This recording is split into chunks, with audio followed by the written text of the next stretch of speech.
Hi, I've got a new book here for you. This is Gary Zacharias, and this is the Apologist bookshelf. Well, it's not brand new. It's maybe 2 years old, but seemed new to me.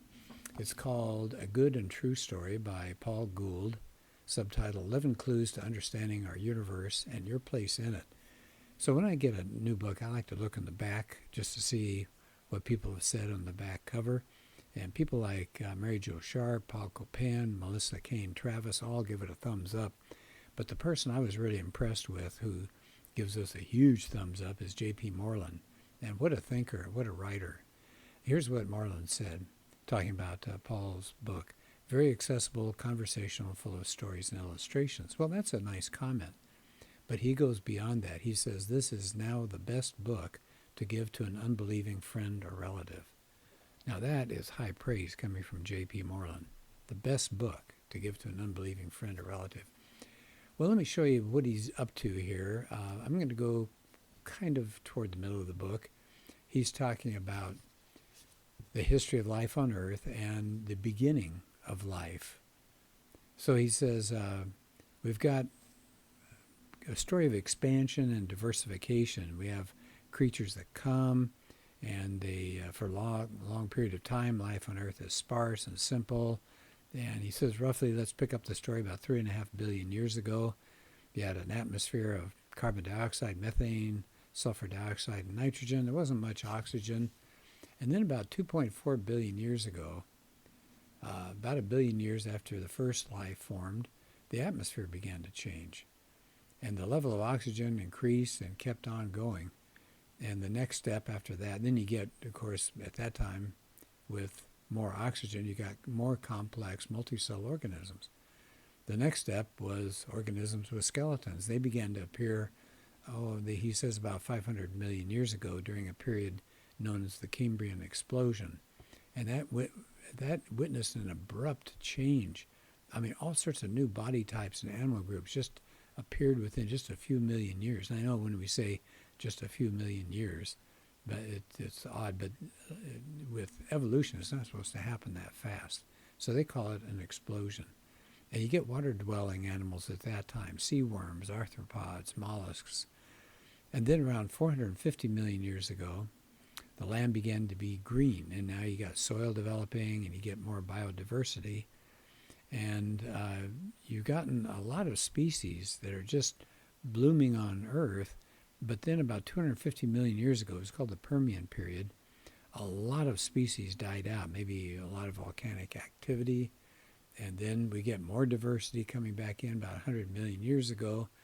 We got the dinosaurs 65 million years ago, probably ended when a meteorite hit the Earth. And after all of that information, Gould says 2 lessons can be drawn. One, it's a dramatic story, a world kind of waking up. It's got stops and starts and plot twists. And he says the staggering diversity of life is evocative. How did this diversity of life originate? And that's going to be the key question that he wants to deal with. So he goes to Darwin. In 1859, he came out with On the Origin of Species by Means of Natural Selection. And the answer was, how did we get life? Evolution. That's how you get diversity of life. That there's some kind of unbroken chain of living organisms that start simple and move to complex. They all had a common ancestor that had it started in a prebiotic soup, something like 3 billion years ago. And said just about everybody believes that today, at least according to some evolutionists, that that's the basic explanation, and we've got it all figured out. And it said, but if you take a look, it says, let's look at genetics. Let's take a fresh look at the evidence to see if evolution really is the best explanation. So they're going to look at genetics. So natural selection basically determines whether or not the genetic code for these variations in the animals will survive. So what happens is, it's called the neo-Darwinian synthesis, that there's going to be an inheritance. These animals will have some characteristics that will help them, because of natural selection, adapt to their environment. They'll live, and they'll pass that along to the next generation. But now here comes the rub when it comes to the evolutionary view. Molecular biology now has cast doubts on whether selection and mutation are powerful enough to give you a diversity of life. Why? because you've got functional information within all forms of life. And the problem for the neo-Darwinist is the problem of where are we getting this new biological information? So if you have natural selection that acts on random mutations, that doesn't produce the kind of information you need to build new animal forms. So it says new body plans require new cell types. And those new cell types need proteins, functional proteins. Now, how do you get the proteins? You need new genetic information, kind of like a blueprint. And so the idea from the Darwinist perspective is genetic information is generated by just random unguided mutations in existing organisms. Well, Gould said there's some problems with this. First, natural selection only acts on whatever is there already. It can't invent new species. So selection only preserves innovation within the species that's already there. That's a gaping hole in evolutionary theory. In fact, somebody once said, Darwinism may explain the survival of the fittest, but it can't explain the arrival of the fittest. I think that's a great line. So Gould says the invention must lie someplace else. And how do you get accidental invention of new functional proteins? By random mutation. He said it's really unlikely.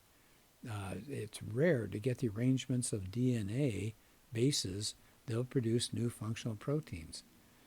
So the problem is, how do you get a new sequence that will code for just one protein? But you need a lot of proteins to generate new body plans and new species.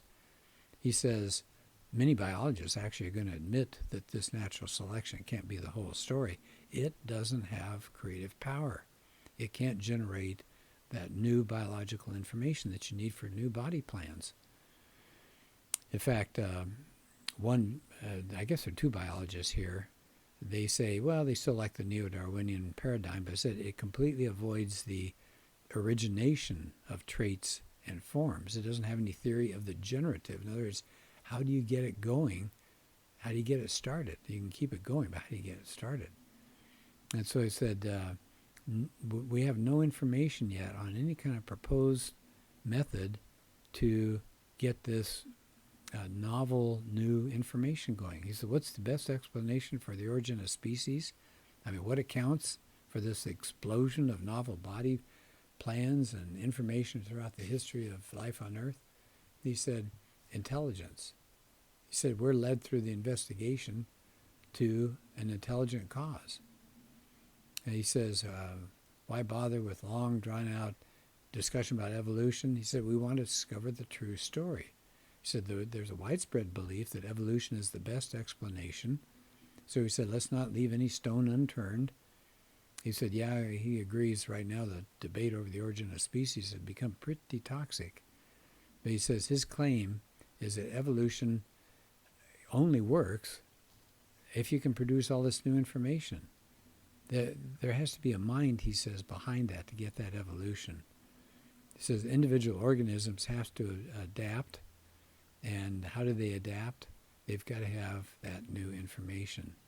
And so he said, the evidence from science points to an intelligence beyond the physical nature as the physical universe as the best explanation. He says that's startling.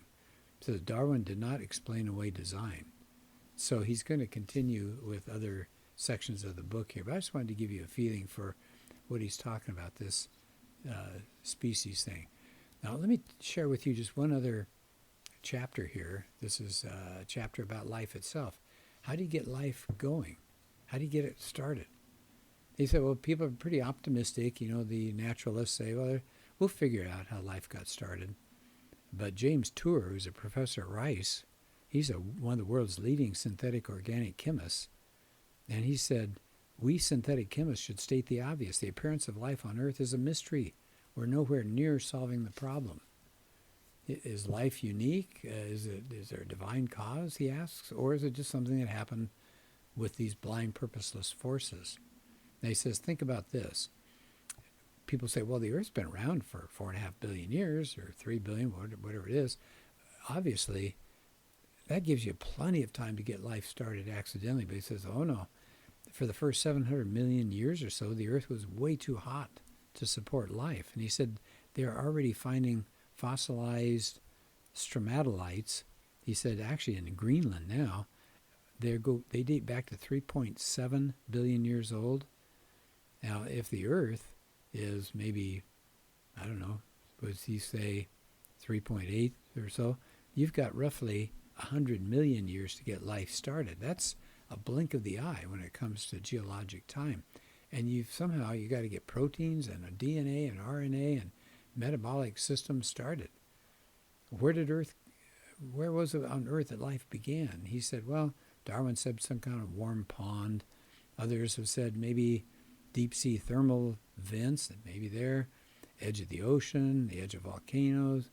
And some people have been so frustrated with this, they say maybe life came to Earth from somewhere else. Like maybe it came by asteroids or maybe intelligent beings. Francis Crick, Stephen Hawking actually have pushed that. But of course, that doesn't solve your problem, does it? If life didn't originate on Earth, how did it get started in space or some other planet? There's no evidence at all, he says, by the way, of any biological life on beyond Earth. So he said we got two problems here. We got the ingredients. How do you build the basic building blocks of life? How do they come out of natural processes? And then once you've got them, how do you assemble them in the right sequence?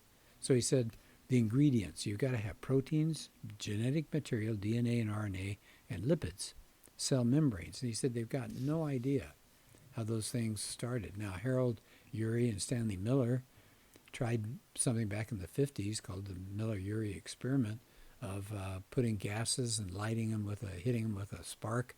And they did get some basic amino acids, but they've given up. That isn't the way people think the early Earth atmosphere was. So they said, by the way they even got that stuff was in a highly regulated environment of the lab. And it says there's been no real success. And he stresses this, no real success in producing building blocks themselves. Now, they got some of the subparts of the building blocks, but they haven't come up with proteins. They haven't been able to make those happen, or DNA or RNA or lipids. He says next up is the assembly problem. So now you got these things sitting around, DNA or proteins or something. But he says, think about single-celled animals. They were one time thought really simple, but now with better microscopes and all, they look at them, they say, wow, they have so many subsystems.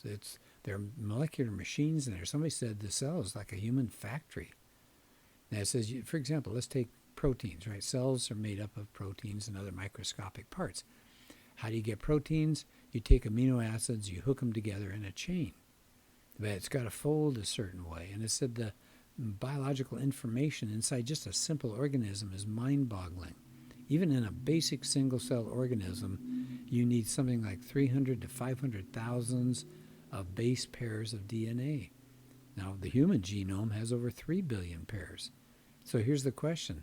How did the first cell get these genes, that's the information, how they get the blueprint necessary for life in the first place? And people have done all sorts of research on it. He mentions Doug Axe.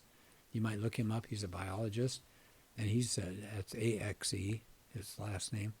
And he's got a book out, and he talks about how do you get functional proteins? It's so rare to be basically impossible. So toward the end of this chapter, he says, we've discovered that the time span for life to come up by natural processes on Earth, it's really short, geologically speaking, and they haven't figured out where this prebiotic soup was located. Now he says organic chemists have had some success in producing some of the beginnings of necessity for life, but they have no success at all producing the basic building blocks, proteins and DNA and RNA and lipids. So he said, at that point, can we say there is a divine cause if we're not going to buy into evolution? He said not directly, but he said we could argue from the fact that life seems to be a product of non-natural processes to the conclusion that what's the best explanation for non-natural processes? God. Yeah, I think that's a really good point. So I hope you find this to be an interesting book. I hope the science wasn't too much, but I think that's really fascinating. So the book again, A Good and True Story. Paul Gould is the author. Thank you for being part of this podcast. Hope you're having a good day. Talk to you later.